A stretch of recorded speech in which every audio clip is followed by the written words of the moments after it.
Why is math useful? Hi, I'm Jimmy Chang. I've been teaching college math for 9 years, and that's one of the most common questions asked in doing this.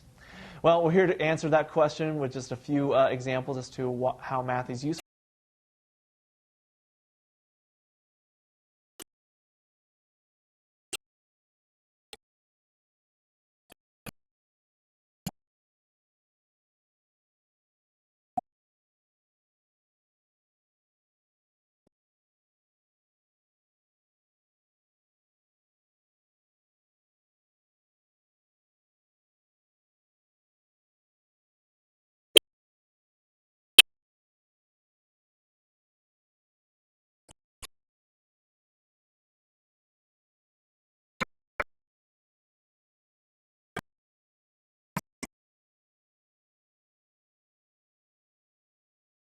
So as to solve problems in various ways.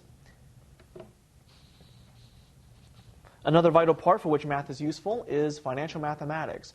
We often use math for number crunching purposes, whether it be to balance a checkbook, to see how your stock portfolios are performing, to see exactly what your monthly car payment or your mortgage payment is going to be. Financial math is an incredible part of everyday life. And last but not least, math is useful because it helps us see how things work and change. Without math, we wouldn't be able to explain the different laws of physics or chemistry that's involved. And there's actually a branch of mathematics called calculus, which is the mathematics of change. So we wouldn't be able to analyze behavior, whether it be business models or scientific models. So I'm Jimmy Chang, and there are a few reasons as to why math is useful.